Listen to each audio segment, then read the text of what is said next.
What's going on, guys? Welcome to Everything Always. My name is Michael Roman. Now, whether you started watching channels like mine since before Infinity War or just picked up with the Avengers Endgame craze, there's one constant that's held true with the majority of the MCU fanbase when it comes to Hulk, and that's he's not been done any justice. An almost complete no-show during Infinity War, with no real reprisal in Avengers Endgame, so to speak, outside of the unsnapping, which left him permanently damaged nonetheless. No revenge sequence or rematch with Thanos, and this was in stark contrast, pun totally intended, to what a lot of us hoped we would see in one of Hulk's highest power levels, like Worldbreaker Hulk. Marvel, you were right there. You killed off Nat and then gave him the Infinity Gauntlet. You were literally right at the door of Worldbreaker Hulk.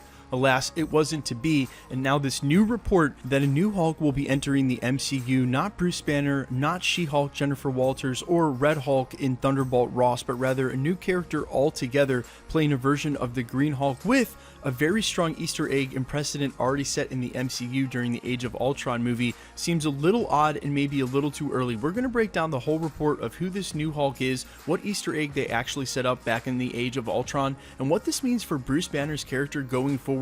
Will we ever get to see one of the more epic power levels from the Hulk? And if we don't, is this sort of a tone-deaf move on Marvel's part to the fan base? We're going to break the whole thing down, but first, if you could grab the subscribe button. We're giving away 2 PlayStation 4 Pros, as well as a whole slew of Marvel-related stuff throughout the holiday season. All you have to do, hit the subscribe button, then hit the notification bell, leave a like and a comment on this video, and if you want, stick around to the end of the video. We'll get into all the giveaway stuff again there. So the character in question is the same character that took over for Bruce Banner in the comics and now may be succeeding him in the MCU in the next couple of phases as the new Green Hulk, the Korean-American Amadeus Cho, known as the 8th smartest human on the MCU Earth, and succeeding Bruce Banner in January of 2005, that making him a very new addition to the MCU, and myself, an old comic head, needed a little contextualization for this character, so don't feel bad if you're in the same boat. His character biography reads like this: Amadeus Cho takes part in the Excello Soap Company's Young Genius Contest put on by Pythagoras Dupree. Winning easily, Dupree, who claims to be the world's 6th smartest man, tries to kill Cho to preserve his ranking. Cho's parents are killed, but Amadeus survives and goes on the run with a Vespa scooter and his coyote pup. When the Hulk saves him from some of Dupree's men, Cho considers the Hulk a friend and strictly views him as heroic and reactive to the aggression of others. Now, if you want to follow up more on his biography, you can find it online, and it goes on to talk about what crossover events he was, what part of the Avengers teams he was a member of, and all of that. But there's 2 important takeaways in this intro part of his bio that have everything to do with the MCU. The first of which is his parents' death. We've already met one of his parents. Amadeus Cho's mom was actually the same scientist that featured during Age of Ultron, Helen Cho. You'll remember her asking when first introduced on screen and invited to that party at the Avengers Tower, where she asks, "Is Thor gonna be there?" That's Amadeus Cho's mom. Now, it was an interesting choice to include her in the Age of Ultron so far back in the Infinity Saga, but a very clear choice by Marvel Studios to implicate Amadeus Cho's existence in the future of the MCU, making this report sound a lot more likely. Also, we know the damage from the Hulk's unsnapping is permanent now. Bruce Banner can never really be the same Hulk that he was, well, unless something else happens down the road, and we'll get to that. Now, first takeaway is that it's a little early to be introducing a new character for Bruce Banner. A lot of us feel like, again, he was never actually allowed to reach one of his highest power levels. And when I made the comment in the prologue to this video that it may be just a little tone deaf on Marvel's part, never to give us that Bruce Banner that we all expect to see, maybe these 2 Hulks don't preclude us from getting that. You will notice, if you do any investigation on your own, that this character was a part of the World War Hulk crossover event. So maybe it's the case that we can get an Amadeus Cho still involved with the Avengers, going on forward as the superhero Hulk, while perhaps Bruce Banner tends towards some of the eviler sides that the Hulk has been in the future, something like along the lines of Mastro Hulk. This would be awesome, and it also makes me think that with all of the productions coming, with the almost doubling in the size and scope, not only the number of productions, but just the strict number of characters in the stable now that Marvel Studios have, they can explore some more of these fringe arcs for characters that would have never happened in the past. Hulk becoming a main villain in his own movies was something that there just wasn't room for in the superhero movies before, but now with the MCU being the palatial size that it is, they can actually push into these things, meaning that the introduction of an Amadeus Cho and perhaps a new Hulk to join the Avengers may just signal the transition of Bruce Banner into one of his more evil and epic forms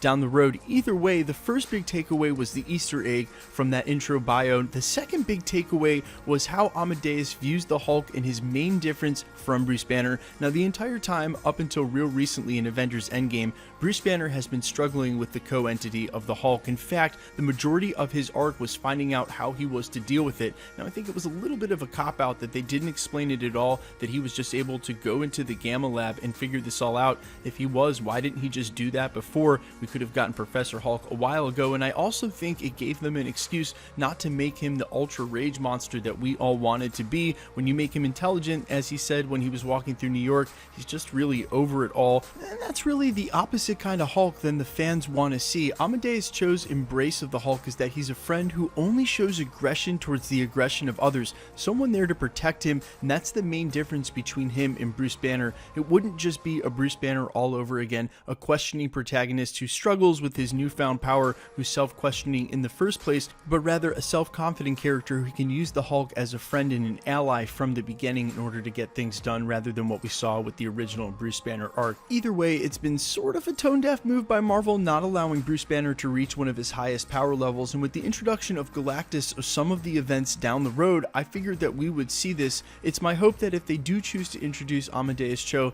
that they still allow Bruce Banner to have arcs down the road, which is going to lead me almost exclusively to my last point, and it's this. Marvel Studios seems hell-bent on introducing a lot of the newer property stuff that's happened over at Marvel and in the comic books after 2000, when a majority of its fan base enjoys the actual gold, silver, and bronze comic runs. A lot of the classic characters we have not seen yet done any justice on the big screen. I'm definitely of the school of thought there may be one or two gems in the entire X-Men franchise, but namely the entire thing is garbage. We still have a lot of classic stories to tell. I definitely want to see the new stories as well, but they don't resonate with me as an old comic head the way that some of these old stories do, and I think I've seen that in a majority of the fan base. Now, there's some really cool new stuff that they've done. I'm excited to see that as well. I'm very excited for Miss Marvel, and a lot of us have hype for the new stuff. It's not as though it's bad. The problem is that the classic stuff needs to be done justice as well. We still haven't gotten that, and as much as I want to see the new stuff, I don't want to see it in lieu of a lot of the classic stories they've yet to do, and unless I'm completely off of the mark, it seems like the fan base here at the channel feels the same way. I'll admit I'm starting to sound dangerously like an old person, but it's just my love for the classic material, and my hope is that they don't preclude each other. One doesn't come in lieu of the other, that they can give us both. Now with the TV series and how many productions are hoping to come down the road, with it seeming like they've doubled their production. Shoot, in 2021 we'll get 4 TV shows and 4 movies. It seems like there's more than enough room for both, and I'm hoping that Marvel Studios recognizes that and can still deliver on some of the classic storylines that we loved so much in the way that they do, changing it up a bit, but make that work with the confluence of all these new characters, not prioritizing the new characters instead of the old ones. I'd love to get Amadeus Cho in the MCU. That would be awesome. The more Hulks, the merrier, but I don't want Amadeus Cho in the MCU and not have Bruce Banner. Do you guys feel me? Let me know what you think in the comments specifically about all of this. Number one, if I just sound like an old guy, feel free to tell me that. I'm all ears and not trying to sound like that. Number two, do you feel me on the point that I'm trying to make here?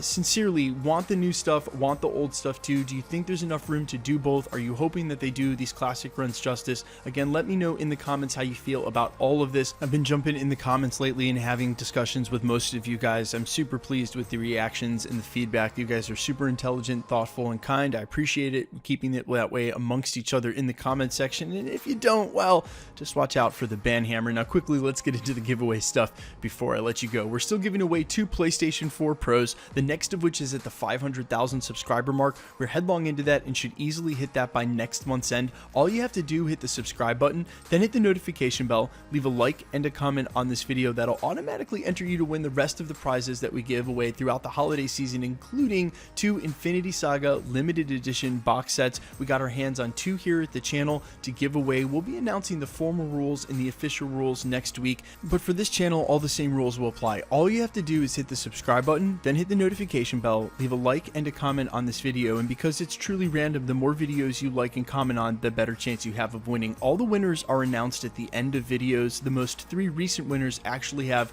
300k, 400k, and PS4 words in the titles. You can find those by going back throughout the channel and looking for them. Winners are usually announced at the end. That'll always be the case. All winners will be announced on screen. screen. Thanks for checking out the channel, guys. My name's Michael Roman. This is Everything Always, and stick around. We'll be posting again real soon.